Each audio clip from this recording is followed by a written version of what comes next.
Welcome to Live DAF, your online DAF Yomi Shir. Shalom Aleichem and welcome back to today's DAF Hayomi Maseches GITTEN DAF Chaf Aleph. We are holding at the 7th line from the top of the Amud. Says the Gemara, Amar Rav, Kosav lo get. So the husband writes a get for his wife. Unusanoi, and he hands the get biyad avdoi, to the hand of his eved. So he gives it to his own slave. And as the eved is holding on to the get, which is intended for the isha, what does the husband do? He goes ahead, v'kosav lo shtar matana olav, and he goes and he gives the eved to the isha by writing a gift document, a shtar matana, which affects a transfer. It makes the eved go from him to her.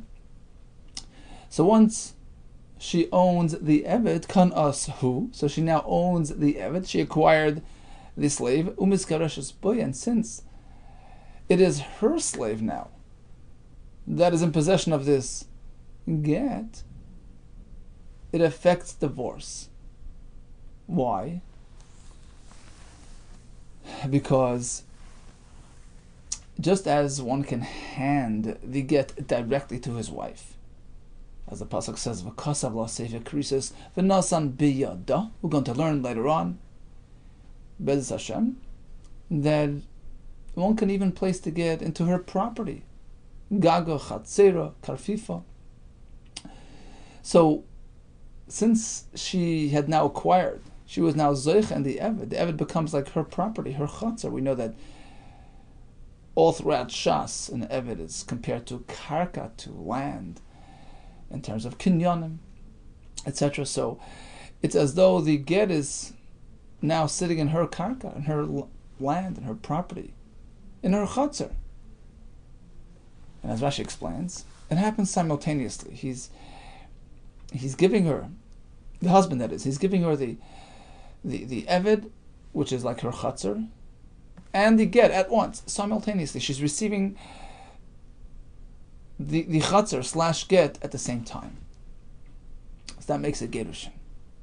Asks the Gemara Vamai, but how does this work? Chatzar malechasi. You're considering the eved like a chatzar, but it's a moving chatzar. The chatzar mahalechas like kana. We know that it's not considered a chatzar unless it's immobile, stationary, like a piece of land. And since an eved can move around, it doesn't qualify as a chatzar. So perhaps we're speaking that the eved is standing still. He's not moving. That doesn't help much. Rav himself told us, whenever you have a situation where if it would be walking, it would not generate a kinyan, so even if it happens to be standing still or sitting, it can't make a kinyan. That's not considered a chatzir. Chatzir has to be something stationary, reliable, predictable, secure. So how does Rav propose that the isha can be kind of the get because it's sitting in the eved, which is considered a chatzir, if the eved can just move around? He doesn't qualify as a chatzir. The halacha is, meaning the conclusion to this conversation is, the answer is, bekafas, we're speaking that he's tied up. So he's inherently immobile. In his current state, he can't move around even if he wishes to. And therefore he qualifies as a chatzir. V'amar Rava. Rava tells us another similar case, based on the same principles. Kosav lo get. Husband writes a get. And he puts it into his own chatzir, his own backyard. V'kosav lo shtar matana olav. And now he writes a shtar and gives away the chatzir with the get to the isha. Kan ashu, miskareshes boy. Here as well, she acquires the chatzar with the get. On top of it, utzricha. Why discuss both cases? Aren't they both the same? Each one has a chidush. The ashmin and eved. If we only discuss the case of the slave, havamina, I would say dafka eved only works by the eved.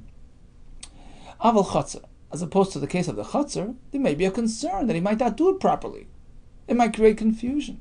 Ligzar, there should be a gzera, mishum chatzera, haba la'achar mikan. Perhaps, although this time he does it well, but perhaps it's going to lead him to do it in a little different type of situation where it doesn't work. What exactly is that case of chatzera bala achar mekan? So Rashi says like this. Reuben, the husband, put a get into Shimon, his friend's backyard.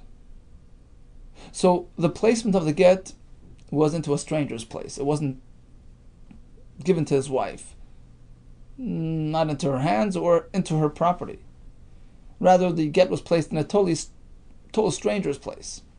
Then, that fellow, the owner, Shimon, does Reuben a favor, and he gives Reuben's wife the chatzar with the get on it as a matana. Here, it's not going to work. It's not going to work because, as we explained, the reason why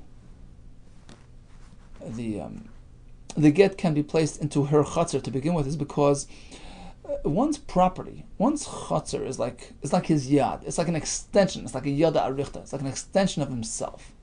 You have yourself, your body, and your property, which is a sort of an extension of yourself. So when a husband places the get either directly into his wife's hand or into her chatzar, which is treated like her yad, which is like an extension of her yad, it works. Because he has fulfilled the directive of the pasuk, v'nosan biyada. He, as a husband, handed it to her, physically or in her chatzar, which is an extension of her. But in a case where he put it into his friend's chatzar, so the actual placement was worthless because there was no nesina to her or to her chatzar. Now, what happens? The other person gives the property to the isha as a gift. So he gave the nasan, but not the husband. So it doesn't work. It's only in our case where the husband placed the get in his own chatzar, and while it's sitting there, he gave the chatzar with the get on top of it to the isha. That works. Because he's giving it to her. He's making a nasina on the chatzar and the get. So in that case, it works. And the chiddush is that we're not concerned that it might lead a person to do it the other way where it doesn't work. And that's why Rava sought to mention the other case to teach us that it's okay. That even by a chatzar, it would work if it's done properly. V'yashmin and chatzar. Had he only mentioned the case of the chatzar, havamina dafka chatzar, I would say only a chatzar works aval eved, but by the slave ligzar, kafas, we should be concerned that even if he's tied up and he qualifies as a chatzar, atush and a kafas, it might lead him to do it when it's not. That way, when he's not tied up, kamashmon, the chiddush is we're not concerned. Bottom line, Rava gave us two examples of a husband giving a get to Isha in a very indirect way, placing it on his eved and giving her the eved as a gift, placing it in his chatzar and giving her the chatzar as a gift. Amar Abaye disagrees. Michti, let's take a close look at this. Chatzar mehecha israbi. How do we know that one can even place a get in the Isha's chatzar meyada? It is derived from the word yad, v'nasam biyada. And we say, well, yada isn't necessarily literally the hand. The chatzar, which serves as an extension of one's personal self, works as well. I'm going to discuss this Be'ez Hashem on Daf Ayin Zayin.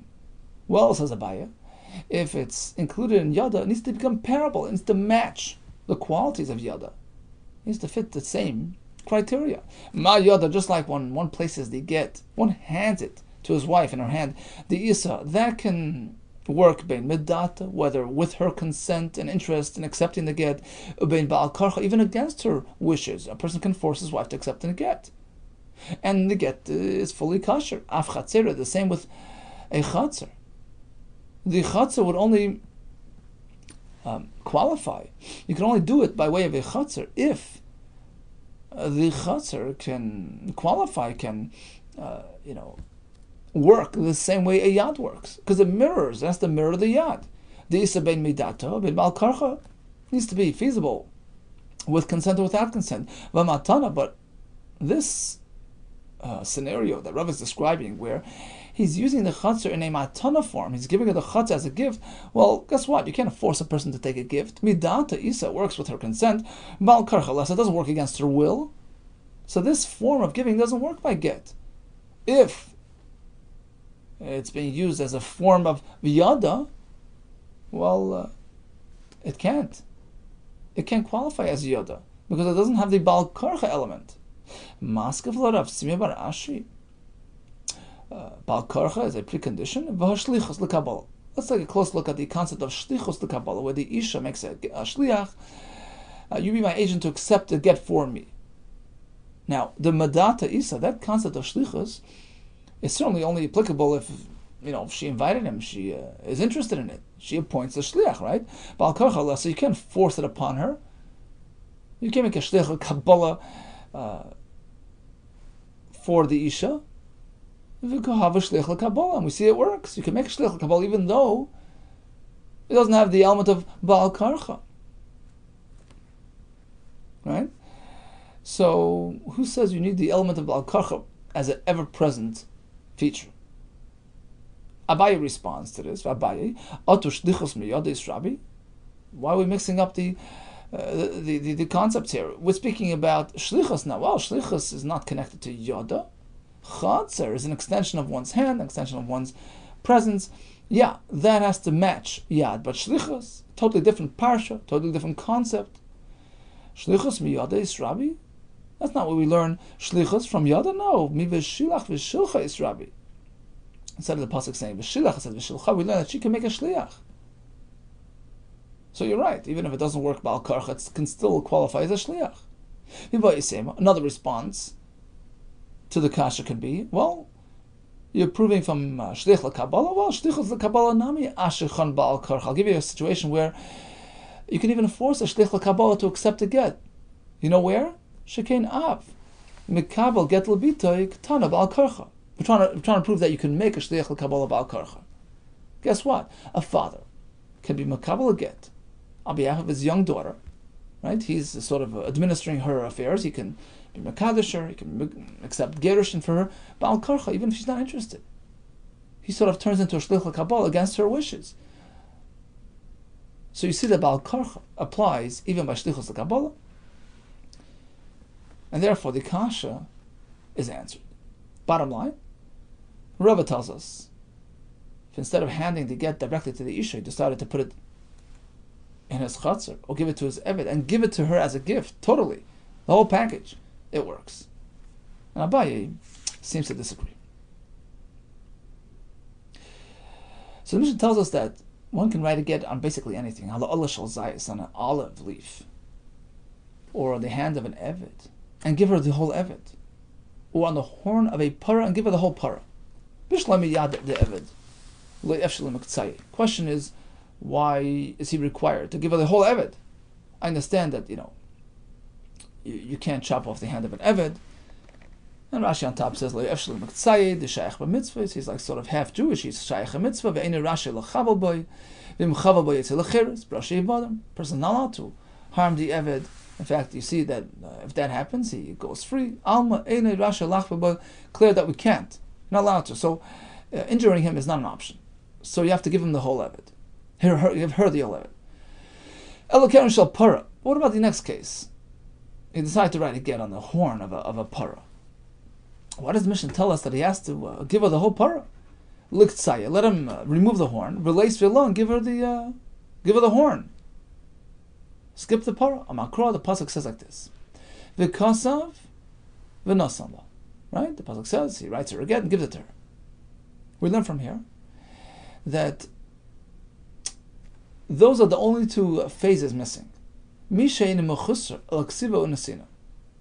get, before it was processed, is lacking 2 steps. It's missing the writing step and the giving phase. That's it. You can't be missing more steps.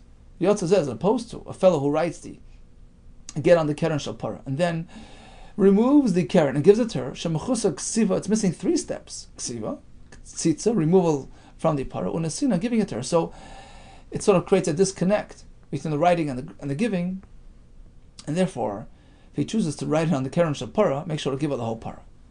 Interesting. Taisat has a discussion here. He brings from Rabbi Shmuel that this idea of tzitza is only in these specific type of cases where you're removing it from a baal chai, you're removing it from off the gram, off the tree. So you're sort of changing the item on a physical level, and also more on a conceptual level as well. You're sort of changing it from a plant to an inanimate, and an animal to an inanimate. But he says, let's say you have a large size parchment. Can you trim it? Can you write it and then trim the parchment? He says okay. But he brings some other shittas, and Rabbi Natam also, who was very machmir. He says that you cannot do that, because that's also called mechusak tzitza. You're transforming the form and the size. You're resizing it, and that's considered mechusar tzitza. But he says at the end here, it's only when you're doing a significant change, a visible change, like you take a big piece of parchment, you write the get, then you chop off, and you minimize it in a drastic way. But let's say he says you just do a little trimming on the side. He says like they do to beautify it a bit, trim it and then smooth it. That would not be considered a drastic enough change to qualify as a pasal get. Continues the Gemara. Rabbi Yehuda Kessler. So, in contrast to the Rabbanan, who say one can write a get on practically anything, even on animal, even on food, Rabbi Yehuda Kessler says no. One may not write a get on davar sheyesh by ruach chayim, a living being, v'loy ala oichlin, nor on food. My time with Rabbi Yehuda, why does he say so? The Sani have a brayso. Pasuk says v'kasav lo sefer kerisus. The Sani sefer. The word sefer would indicate only ela sefer, that only parchment is suitable for the writing of a get. Rashi says sefer means cloth. What about other forms, other materials? And the pasuk could have just said v'nosan sefer krisis. Why mention v'kasav? Says Rabbi Yehuda, it's coming to expand it, to allow other forms of writing material, not just cloth, other materials as well. Sefer.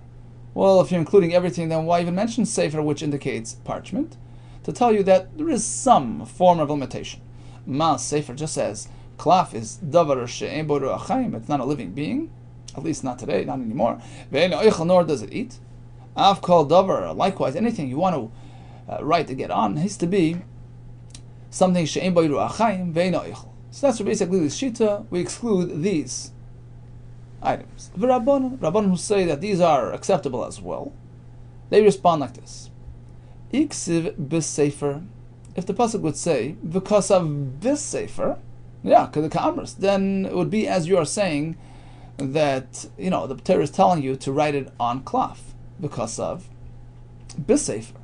Hashtadachsev sefer. But now that the pasuk does not have the base because of the sefer, we learn from here that it's not going on the material upon which the get is written. It's going on the actual content. L'sfiras devarim hu da'asa. It's alluding to the content, the text, the message, the wording in the get. It's unrelated to the material upon which the get is written. Therefore, it doesn't teach us much regarding that question. Asks the Gemara, v'Rabbana. Now, according to the Rabbanan, they learn sefer as sfiras dvarim rather than describing the get material. Then the question is, Hai v'kasav my abdilay. So according to Rabbi Yehuda, sefer is a reference to the cloth, and v'kasav adds other forms of writing material. Rabbanan hold that sefer is going on the content, the text. So in terms of writing material, there are no limitations. There are no standards to meet. Torah's not alluding to that at all. So why even mention v'kasav? Which according to Rabbi Yehuda was trying to expand the options of writing material, where according to Rabbanan there's no discussion of writing material at all. So what did they do with the kasav? They apply it as follows: b'ksiva miskareshes, to teach us that an isha can only get a divorce through ksiva, through a document. You can't use money to divorce an isha.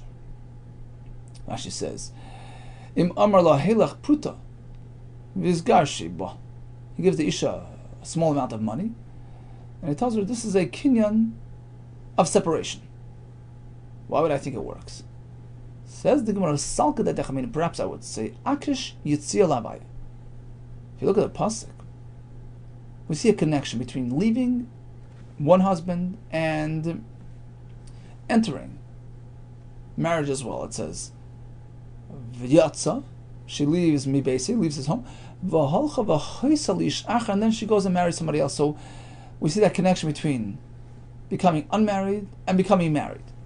We'll connect the two things and we'll say that you can use similar forms of kinyan by either one. Ma havaya b'kesef, just as we know, and havaya, becoming part of a marriage, becoming connected to a husband. Marriage takes place b'kesef.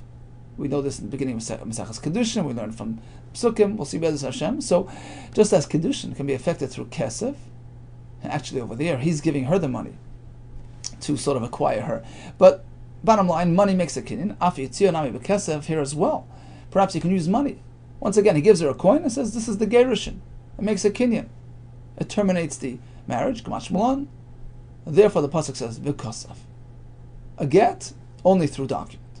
V'idach.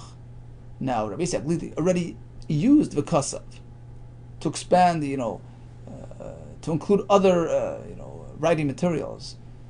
So how does he know this idea of no money by gerushin? V'idach nafkel. He learns that from the other pasuk, Sefer Krisis.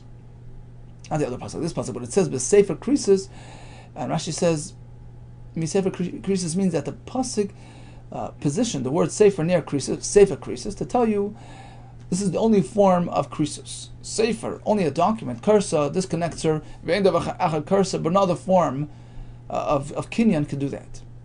Vidach, what do the Rabbanan do with this? They apply it as follows: Davar hakoros b'nei lebina. That the gerushin process needs to be something that totally disconnects them, as opposed to a case where he's sort of, tying some strings and attaching all kinds of conditions to the divorce. In which case, she's not disconnecting from him; she's still bound to him. That doesn't work. Kedesanya, as we have in a brayse, an example of which is as follows: Hareza gittach. He tells the isha, "This is your get almanah. It's on condition. Shloi tishti yain. Almanah shloi telchi lebeis avich le'olam. Either it's yours to go on condition you never drink wine. Never. Here's your get on condition you never visit your family. Never go to your father. La'olam, forever. So she's now bound for the rest of her life. Ain't that krisis? That's not a disconnect. And it doesn't work. But if it's a limited time condition, for the next 30 days, okay, that's reasonable. Harei a krisis, that works. And that's learned from the pasuk Sefer Krisis. It needs to be a disconnect, a total disconnect, rather than an arrangement which binds her for the rest of her life. V'iduch. Now, how does Rabbi Yehuda know this halacha? Mikaris krisus. I could have said Sefer Karis. Krisus, the extra, suffix, vav saf, includes this halacha as well. V'iduch and the Rabbanan, Karis krisus, Ladarshi, they don't expound on this suffix. The bottom line, we have the pasuk, V'kasav la Sefer Krisus. And the Rabbanan darshan like this. V'kasav tells you, Eina misgareshas b'kesef. Sefer is going on the Sfiras Dvarim, the actual content of the get. Sefer Krisus, as telling you, it needs to be Davar HaKares Ben El Benon. Krisus, the suffix, is not on the list. According to Rabbi Yehuda Kessler, the word Sefer tells you Ein Boi Ruach Chaim and not Oichel. The word V'kasav tells you to include other forms of writing material, even though they're not parchment. Sefer Krisus tells you money can't be involved in gerushin, and krisus is davar hakoros b'nei lebina. So ultimately, Rabbi Yehuda, in terms of writing material, he limits it to anything that's ein boi ruach chaim and not an oichel. Whereas according to Rabbanan, there's no reference in the pasuk at all to writing material, and therefore everything's included, even ruach chaim and even oichel, right? Such as the para and such as the evet. Continues the Mishnah. So, as discussed, one cannot, chop off the get once it was written and hand it to the isha. We had this before because it's mechusar k'tzitza, and it's not a fulfillment of the pasuk of because of a nasa. It has to be a continuous process. So, therefore, says the Mishnah, one should not write the get while it's still attached to the ground. But if he did so, let's say he wrote it while it was mechubar tlasha, and then he disconnected, and he signed the get. So we know there are three parts to a get, right? There is the taifas, which is the standard sort of text without the personal information. And we have the teiref. Teiref, Rashi says, is giluy, shall get the revelation, the personal aspects of the get, the blanks that you have to fill in his name, her name, etc. which is the more crucial part of the get, more personal part of the get, and we have the chasima, the signatures. So now the Mishnah says, don't write a get mechuber l'karka, but if you did so and then detached it, and then he signed v'chasamei while it was detached, v'nesana l'kasha, and it gives us that way, it's fine. Rabbi Yehuda disagrees. Rabbi Yehuda Kessler, until all elements of get are done while it's disconnected. Both the ksiva and the chasima elements have to be done talish. Rabbi Yehuda say ein koisven lo yalan yor hamachag. Although we're pretty liberal in terms of writing material, but one should not write a get on paper which had already been erased. V'lo yala difter, nor on parchment which hasn't been processed properly. And Rashi explains, and the Gemara, the Mishnah says, Yachal is daif because, these materials can be easily forged. Once it was erased once, you can just, erase it again and again without it being detected. And then the concern is perhaps the get really contained some sort of condition, a legal condition. And then, the Adam signed it, then he took and he erased the whole deal and rewrote it in a different manner. So it has to be foolproof, forge proof, otherwise it's not good. The Chacham say it's okay. Why? And the Gemara says later because the Chacham here is Rabbi Lezer's Shita, we have Edom Asiro, the Edom that read it and saw that it was given over properly, so there's no concern with forgery. Now back to the beginning of the Mishnah. Kasve ala mechuber, it's okay. Right? So the Mishnah says, don't write mechuber l'karka, which would seem to indicate that it's puzzle. And then we come back and say, well, if you did it, it's okay. Kasve ala mechuber, it's okay. You've just told me a minute ago you can't. It disqualifies the get if it was written on the ground, connected to the ground. Well, there are two parts to the ksiva. It's only kasha because he left out the critical part of the get, the personal part of the get. And that's why it's okay. So he wrote the teifes b'mechuber, waited for the Torah until it was off the ground, and then added the Torah, then it's okay. V'chein Rabbi Lezer, Rabbi Isha, the same Torah, V'ushashim Makam Torah, was speaking that he left out the Torah, which he wrote after it was cut off the ground. V'chein Amar Rabbi Rochan, Rabbi Yechon, V'ushashim Makam Torah. Okay, so how does it work? Rabbi Lezer, the Amar Edim Mesir Kart. They're learning the Mishnah in line with Shitz Rabbi Lezer, who holds that when the pasuk speaks about V'kasa V'nasan, indicating that it has to be continuous without, doing the talisha in between the ksiva and the nasina. The ksiva here is referring to the actual ksiva of the get, not the chasima, because he holds that when the pasuk speaks about v'kasav, it's not going on the chasima. In fact, he holds chasima is not required by Torah. All you need is the Edom Asira, the Edom who were present when the get was handed over. They verify, they confirm the get, they activate the get. So when the pasuk speaks about the requirements for ksiva, i.e., it has to be betalosh, we're speaking about the ksiva of the get, not the chasima. And now we read the Mishnah like this. So we have three parts to the get: the teifes, the teiref, and the chasima. Ein koisven teifes. Mishnah starts by saying, look, don't take chances. Don't even write the teifes, which is not really the critical part of the get. Don't even do that, betalosh. Shema yichtef teiref. Why? Because, once you're starting, you might just finish the teiref while it's connected to the ground, and that's a problem. So that's the start of the Mishnah. But if he did so, it's okay. Kasve teifes. So if he wrote the teifes attached to the ground, Utalasha then detached it, because for the Toref. And then he added a Toref off the ground, when the son handed it to the Isha, it's kosher. So that's one way to learn the Mishnah. Don't even write the Teifes while it's mechuber, but if he did so, it's okay, as long as the Toref was done properly. For Rish Lakish Amar, Chasame Sheninu. Rish Lakish says, look, if you look at the Mishnah, read the words, En koisven b'mechuber l'karka. Right? So what happened after Talisha? It doesn't say he wrote the Torah. He did the Chasima. Read the words, right? Chasme, Chasame Shanina. So apparently, we have to re-explain the Mishnah. For Rabbi Meir, we're going with Rabbi Meir's track. Let's switch tracks. The Amar Ede Chasima Kars, he holds that when the pasuk speaks about V'kasav, it's not going on the text of the get, we're going on the signatures of the get. They activate the get. That's the critical part of the get. And that's the part of the get that has to be betolish. Right? Because that's what v'kasav means. V'kasav and nasan, do it betolish. Which part? The v'kasav, which is the chasima. And according to this, the Mishnah meant like this. And explain the Mishnah as follows.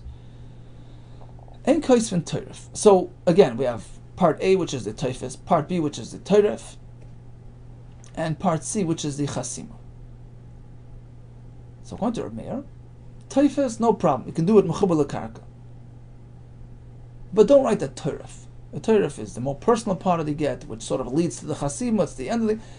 So, ein koisvin teiref. Don't write the teiref of the get. So, since that's the more critical part of the get, there's a concern that if you write that attached to the ground, gzeiro shamayachtem, you might go and sign it while it's mechubar lekarka as well. Right? So don't write the teiref, but you can write the teifes. And I believe the teifes is like actually further down. The teiref is on top of the get. Bottom line is, it's not a question of positioning. It's a question of, the more important part of the get. Don't write the teiref mechubar lekarka, because then he'll just forget himself and go straight to the chasima. But kosfer leteiref. But if he wrote the teiref while it was mechubar, Talasha, he detached it, chasamay v'nasan, and then he did the chasima off the ground. So, but that's good, it's kosher. So that's Rish Lakish's track based on Reb Meir. So, bottom line, we have two ways to understand the Mishnah: according to Reb Eliezer, according to Reb Meir. And again, we have three parts to the get: the teifes, which is the standard nusach of the get, the non-personal part of the get. We have the teiref, the blanks, the personal formation, and we have the chasima. So, track one is the Mishnah's Reb Eliezer speaking, and the ksiva is what's critical. The kosav anasan is the ksiva, and that has to be talosh. Mishnah starts, don't even write the teifes, because you might write the teiref while it's attached. But b'diavad, if you detached it and then wrote the teiref, you're okay. According to Reb Meir, the kosav anasan is alluding to the chasima, which has to be done b'talosh. So the teifes, don't worry about it. That's sort of like 2 steps away. But don't write the teiref mechubar. But if you did so, but then the tlisha and then the chasima off the ground, it's okay.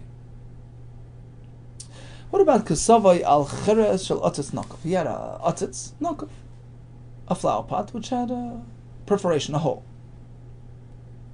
Okay, so we have in halacha, the content of this flower pot is considered connected to the ground. It's sort of feeding off the ground because of that hole that allows it to draw nutrients off the ground. This fellow wrote a get on the cheres, on the pottery portion on the actual pot. Kosher, that's okay. Why? Because he doesn't have to break it off. He doesn't have to detach. He doesn't have to cut it off the ground. The shakale v'yoyv l'ni'ala, because he takes the entire pot and just gives it to her. There's no detachment taking place. The pot was never actually attached. The content of the pot is growing off the ground, but the pot itself is just a kli. What about Ola Shalatzitz Nakav? Here comes an interesting question. He wrote the get upon the leaf growing in this perforated flower pot. Abaye says it's okay. Abaye amar kosher. V'Rava amar pasel. Abaye amar kosher. Why? The shokol v'yohev le'ni Allah. Abaye says very pasha. Take the entire flower pot and give it to her. So even though in halacha it would be considered an act of detachment, for instance on Shabbos, he takes the flower pot off the floor and puts it on a shelf. He did tailish, he detached. He disconnected something from its source of growth, of sustenance. Right? But in terms of the halacha of get, only an actual tzitza, a cutting off, a physical detachment, not a conceptual, intangible detachment. That's not called a hefsek. That's not considered ketzitza that we're concerned about. Rav Amar Pasel, he says even in this case it would be Pasel, not because the actual lifting of the flower pot is called a ketzitza, but he has another concern, gzeiro shamayiktaim, concerned that perhaps you might not realize and detach the leaf, not realizing that it's really growing off the ground, and detaching it is considered ketzitza. So therefore we don't allow a person to give a get in this manner. Okay, so we started and ended the blot with Rava. So Rava told us to start that you can actually give a get to an eved, if the eved belongs to you, and then give the eved to the isha as a gift, together with the get. The same with a chatzar, provided the chatzar is the husband's, and it's being given to the isha to receive the chatzar with the get simultaneously. Now Abaye disagrees. We learned about the idea of the proximity of ksiva to nesina without interruption, without ksitza in between. We had Risak Lili, who discounts writing a get on Dovar Sheyesh Bo Ruach Chaim or Oichel. We had the whole back and forth, the drushes, and what each Man Amar does with each word in the pasuk. We had the Mishnah, which actually elaborated on this idea of ensuring that there's no ksita taking place amidst of the get procedure. We have two ways to learn the Mishnah, based on Rabbi Lezer Shita, who focuses on the ksiva, and Rameir focuses on the chasima. A get on the flower plot is perfectly fine. On the leaf growing in a perforated flower plot, going to Abai is perfect, going to Rava is asur midrabanan. All the best to you and Hatzlacha Rabbah.